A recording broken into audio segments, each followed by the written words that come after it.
Hello everyone. With the right strategy and with the right energy, I am Jalpa Raja. Welcome to at Adda 247 Gujarat channel. મિત્રો આપ સર્વે લોકોનું હાર્દિક સ્વાગત છે Gujarat channel ઉપર.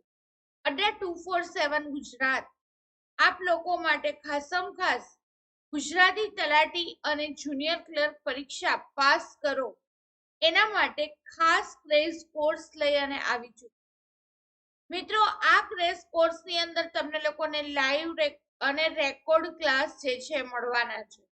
એટલે કે લાઈવ ક્લાસ ની અંદર તો આપ લોકો જોડાઈ જ શકો છો, એઝ વેલ એઝ કે ભાઈ ક્યાંક તમે છે ક્લાસ ચૂકી ગયા છો, કંઈક તમને કામ આવી ગયું છે, ક્યાંક તમે અટક્યા છો, તો આપ લોકો રેકોર્ડ ક્લાસ પણ જોઈ શકો છો. અને પરીક્ષાને અનુલક્ષીને અહીંયા આગળ તમને લોકોને સંપૂર્ણ તૈયારી છે કરાવવામાં આવે છે. અને 24/7 ખાસમ ખાસ માર્ગદર્શન તમને આપવામાં આવે છે. તો મિત્રો આજે જ જોડાવાની તૈયારી કરી લો, કારણ કે બેચ છે ટૂંક સમયની અંદર શરૂ થઈ જવા ઉપર છે. તો મિત્રો તમને લોકોને જણાવવાનું કે તમારા લોકોનું સામાન્ય વિજ્ઞાન જે છે એ હું લેતી હોય છું.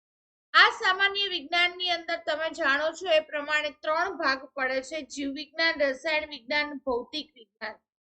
આ જીવ વિજ્ઞાનની અંદર તમે જાણો છો એ પ્રમાણે તમને થોડીક માહિતગાર પણ કરી દઉં કે માનવના જે તંત્ર જે છે આપણે લેતા હોઈએ છીએ. તો કે માનવ તંત્ર એટલે જેવા કે આપણે વાત કરી શકાય કે ભાઈ પાચન તંત્ર છે એનો સમાવેશ થતો હોય છે. આ ઉપરાંત આપણે કહી શકાય તો કે ઉત્સર્જન તંત્ર છે એનો સમાવેશ થાય છે. ઉત્સર્જન તંત્ર સિવાય આપણે કહી શકીએ એ પ્રમાણે એના રુધિરાભિસરણ તંત્ર છે એનો સમાવેશ થાય છે.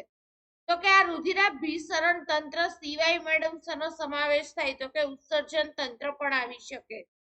તો આવા વગેરે તંત્રો જે છે, પ્રજનન તંત્ર, આ દરેકની માહિતી આપણે આ તંત્રની અંદર લેતા હોઈએ છીએ. આ ઉપરાંત તમને લોકોને જણાવી દઉં કે વિટામિન છે, કાર્બોદિત છે, પ્રોટીન છે, ચરબી છે, આ દરેક પણ આની અંદર સમાવિષ્ટ છે થઈ જાય છે. આના સિવાય મિત્રો આપણે કહી શકાય કે આનુવાંશિકતાને લગતા રોગો છે, હવા દ્વારા ફેલાતા રોગો છે, બરાબર. ત્યારબાદ તો કે બેક્ટેરિયા જીવાણુથી થતા રોગ છે, વાયરસથી થતા રોગો છે, આ દરેક રોગ છે એનો પણ આમાં સમાવેશ થતો હોય. આ ઉપરાંત આપણે જો રસાયણ વિજ્ઞાનની વાત કરીએ મિત્રો, તો આની અંદર છે એ સામાન્યમાં સામાન્ય આપણે કહી શકાય એવા એસિડ છે, બેઝ છે, ક્ષાર છે, આના વિશે આપણે લોકો માહિતી મેળવતા હોઈએ છીએ, બરાબર. ત્યાર ઉપરાંત આપણે કહી શકીએ એ પ્રમાણે ધાતુ અને અધાતુ તત્વો છે એના વિશે માહિતી મેળવતા હોઈએ. આ ઉપરાંત મિત્રો આપણે કહી શકીએ છીએ કે ભાઈ આને લગતા બરાબર બાકીના જે કંઈ પણ અન્ય પોઈન્ટ છે એની પણ માહિતી લેતા હોઈએ છીએ. એ પ્રમાણે ભૌતિક વિજ્ઞાનની અંદર આપ સર્વે લોકો જાણો છો એ પ્રમાણે તરંગો જે છે આવતા હોય છે. આ ઉપરાંત આપણે કહી શકાય તો કે પ્રકાશ છે અતિ મહત્વનું છે. બ્રહ્માંડ વિશે માહિતી લેવી જે છે અતિ મહત્વની છે, બરાબર. તો કે એના સિવાય તો કે ધ્વનિ વિશે માહિતી લેવી છે અતિ મહત્વની છે. આ ઉપરાંત એની અંદર આવતા ઘણા બધા એકમો છે એની પણ આપણે લોકોએ માહિતી અહીંયા આગળ લેવાની હોય. તો મિત્રો આટલા બધા ટોપિક ભણવા માટે તો આપણને લોકો પાસે ટાઈમ છે ઓછો પડે, પણ હા, આ દરેક ટોપિકને શોર્ટકટ કીથી કેવી રીતે યાદ રાખવું કે આવનાર તલાટી કમ મંત્રી અને જુનિયર ક્લર્ક 3 ની એક્ઝામ તમે લોકો 100% ક્રેક કરો. અને આ 100% ક્રેક કરવા માટે તમે લોકો જે છે અડ્ડા 247 ના પ્લેટફોર્મ સાથે આજે જ જોડાઈ જવાની તૈયારી કરી દો. તો મિત્રો આ શોર્ટકટ કી સાથે, શોર્ટ નોટ સાથે અને એક ખાસ એવી તકનીક સાથે આપણે સામાન્ય વિજ્ઞાન લઈને આવી રહ્યા છીએ વિધિન શોર્ટ ટાઈમ. તો મિત્રો રાહ જોતા નહીં, અત્યારથી જ તૈયારી કરવાની શરૂ કરી દો કે અડ્ડા 247 સાથે આપણે આજે જ જોડાઈ જવું છે.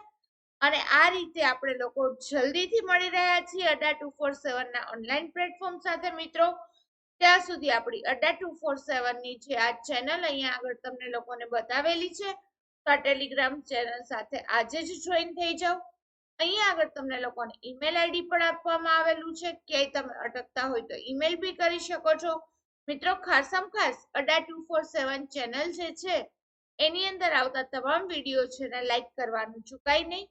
કમેન્ટ કરવાનું ચૂકાય નહીં, વધુ ને વધુ લોકો સુધી શેર તો કરવાનું ચૂકાય જ નહીં. અને હા, ખાસ તમને લોકોને જણાવવાનું કે અડ્ડા 247 ચેનલને આજે જ સબસ્ક્રાઇબ કરો, જેથી કરીને આવનારા તમામ વિડીયોની માહિતી તમારા સુધી મળતી રહે અને આપ સર્વે લોકો સુધી દરેક આપણે જે કંઈ નવું લઈ આવીએ છીએ, જે આપણી નવી બેચ કોર્સ છે આવતો હોય છે, અને આ ઉપરાંત જેટલા ફ્રી સેશન આવતા હોય છે એની પણ માહિતી આપ લોકો સુધી મળતી રહે. તો એના માટે આજે જ સબસ્ક્રાઇબ કરી દો, જેથી કરીને તમે લોકો જે છે એક પણ લેક્ચર છે ચૂકી ન જાઓ. ત્યાં સુધી દરેક લોકો જલ્દીથી તૈયારી કરી લો. હુંકો હાથમાં છે, ચૂકાય નહીં, ચોકો લગાવવાનો. ત્યાં સુધી જય હિન્દ.